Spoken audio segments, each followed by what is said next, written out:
If you've came across this channel before and it's not your first video, you would know that I really like modding my headphones, and it's one of those activities that actually make me love my headphones more than my IEMs. It's because they are very moddable, and I really would like to encourage everyone to try modding their headphones, and we'll get to that to why is that later. So first of all, the introduction of this video is going to be an introduction actually of a new mini series in this channel, which is going to be me talking about mods in general. Well, the first video is going to talk about my philosophy and my reasonings, and also it's just the general general thoughts I have about modding headphones. So what you see in front of you are 3 of my most favorite results, or my favorite headphones that I modded.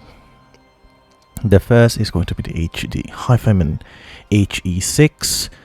This was this is the version 3.2. I've made quite a few revisions with all of these actually. Though I haven't really named them yet, but for the HE6 I named them actually the BE6V 3.2. Because I really like putting my names, like my initials, on these type of mods. So this is going to be the HD800B, and this is going to be the Sony MDR B7s. I guess. For now, that's going to be the name of these headphones, and the reason that these 3 headphones are in front of you is I will break down every single headphones on the follow-up video of this series. So for the next video, and why are these 3 headphones? It covers a lot of the general type of headphones that you're going to come across while modding. Maybe the fourth. I'm going to do a 4th one on the Vortex T50 RPs if I can get my hands on one of them. The first headphone is an open back planar. It's quite a moddable headphone, the HE6 is, and it has a very glaring problem, which is the piercing treble for some listeners. The second one is going to be the HD800. And the HD800 is an open back dynamic headphone, so we have that one covered too. It also has quite a glaring problem with its presentation too, which is the treble resonance at 5.8K, 5.6 or 5.8. I kept forgetting which one is for the EX1000 and which one is for the HD800. And this one is the Sony Z7s. Because it's actually quite a moddable headphone, and I see there are a lot of potential in the drivers of these Z7s, although they have mistakes in their construction. I guess that makes them difficult to listen to. So I'm actually going to take apart every single headphone. I'm not just going to talk about the mods that I did with all of them. I'm really going to take apart all of the components, and I'm going to explain why each component is there. Hopefully with that breakdown I can cover a lot of the grounds, actually a lot of grounds for modding in general, and hopefully this series is going to help a lot of the upcoming modders, or general audiophiles that are curious of doing such activities, such dangerous and risky activities with their thousands of dollars of headphones. So yeah, all of these are quite a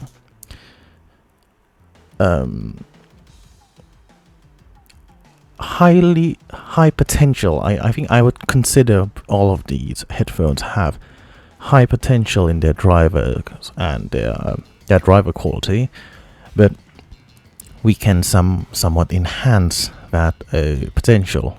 These are all very enhanceable headphones. So with this, I actually made a review. It's an Indonesian language exclusive review of a mod made by someone in the Indonesian community recently. And actually one thing stands out at in that video is, despite how horrible that headphone sounds, I'm usually the ones that's going to like totally like destroy the fucking headphone, like shitting on the headphone, but I can't really bring myself to really bash the headphone. It's because I am a modder too. I feel related. I don't really consider myself a modder, but I mod headphones too, and I really empathize with the modder of the headphones. The modders, there are actually quite a couple of people doing it, and I can't really bring myself to absolutely destroy that headphone. Although the sound quality is horrible, it's not the best, definitely. Because I understand the feeling of creating something very precious to you. I would like to consider myself an artist of some sort.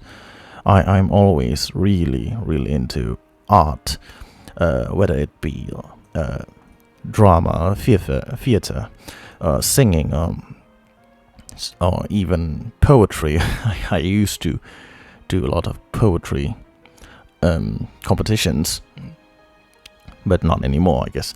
And in a lot of those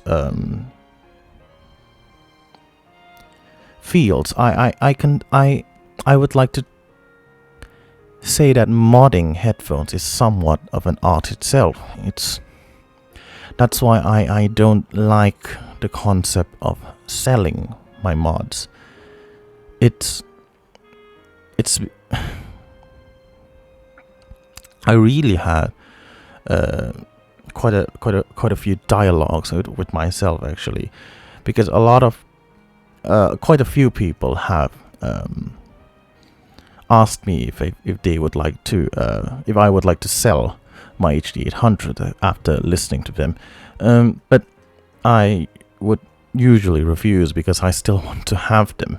And the thing is, I can't bring myself to create the exact same HD800 if I have two pairs of them. It's like creating the exact same painting.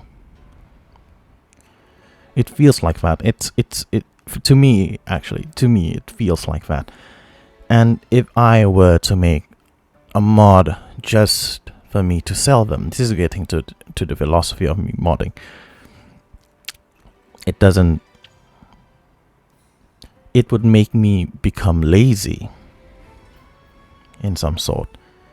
I know if it makes sense for you, but when you start monetizing modding headphones, you would probably become less driven from sound quality and more driven from money. That's just what I feel like. At least that's what's happening. That's what would probably happen to me if I start selling my mods. So I think making like modding headphones in general is just somewhat of an art, and I would always strive for perfection every time I mod my headphones. It doesn't always have to look beautiful. Art can be ugly and grotesque, but it's different. It's difficult to explain art. It's quite difficult to explain it for me, but that is my best attempt. I don't think it's the best attempt, but it's an attempt for me to articulate my position on modding. And why would I think that you should mod too if you haven't done any of these before? It's because when you start picking up your headphones, I would really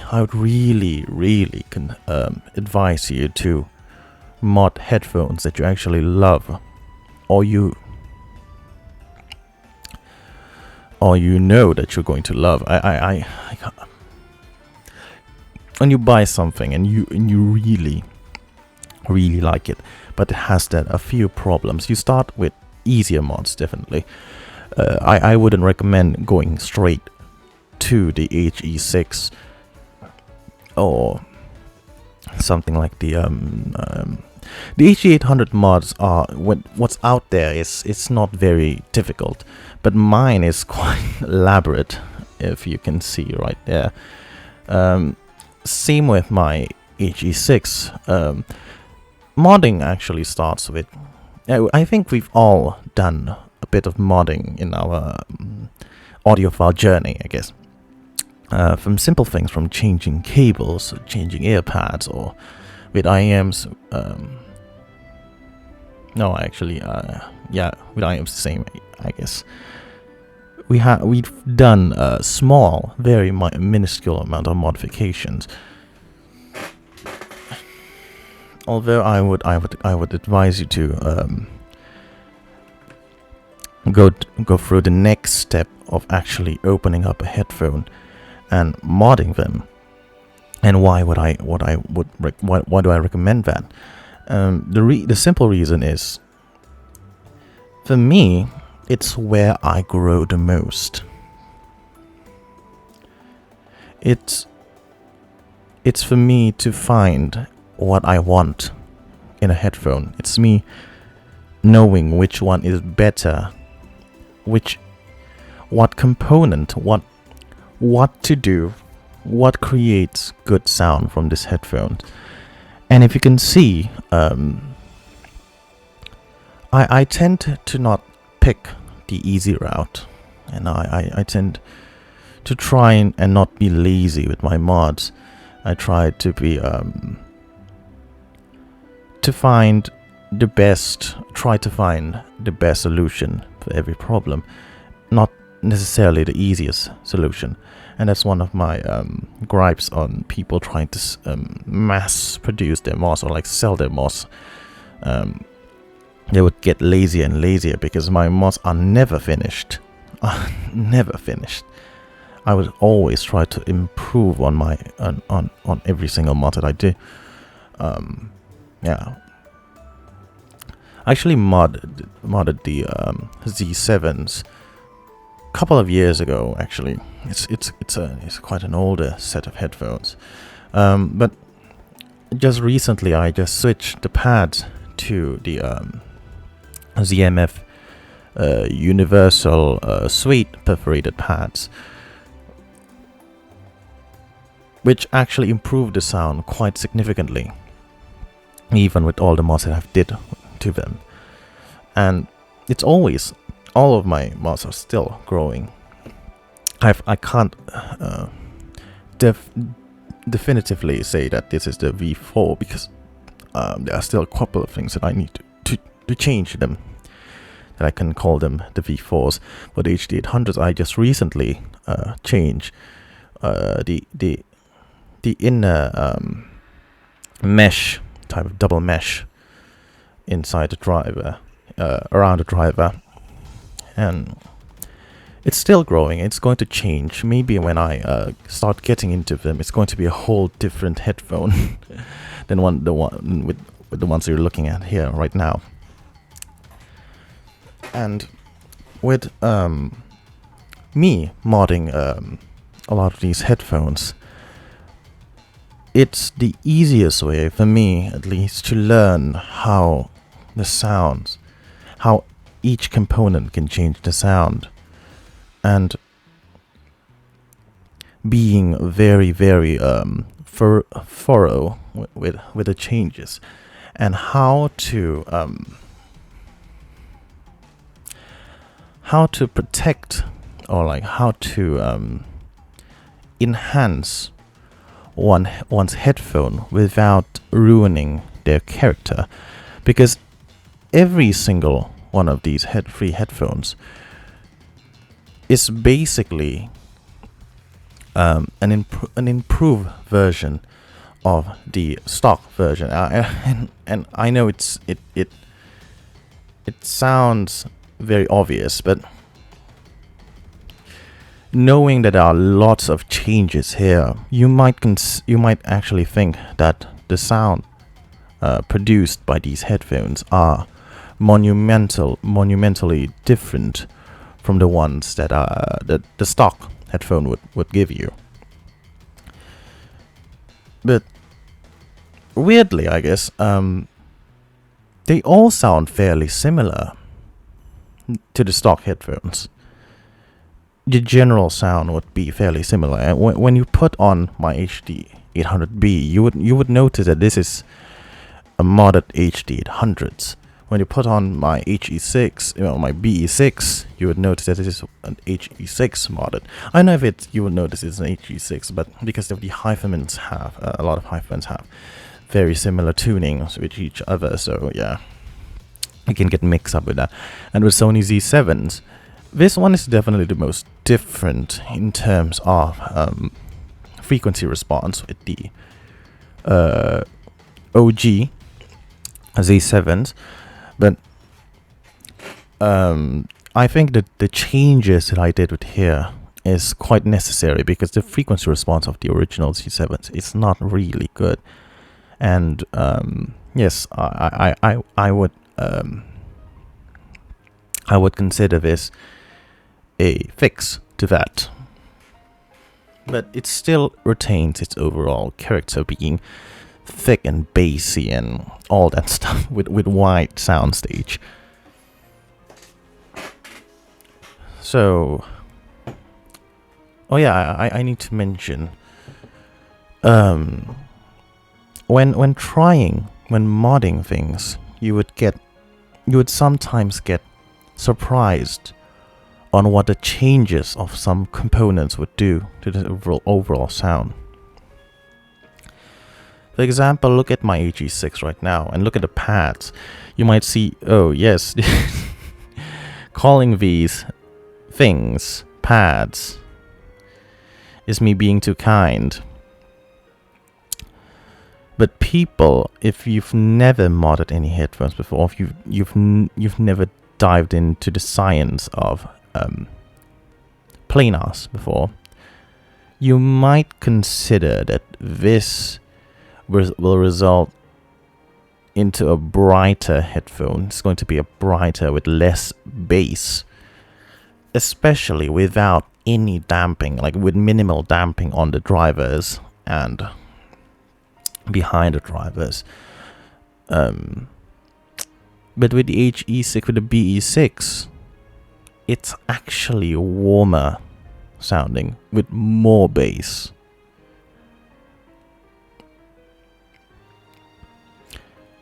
Yeah, so it's really interesting on what you'll get after modding headphones. I guess that's that for the video. Don't forget to stay tuned for the each headphone breakdown, and I'm going to talk about the theories that I apply onto modding these headphones, and why each and every component here is important on I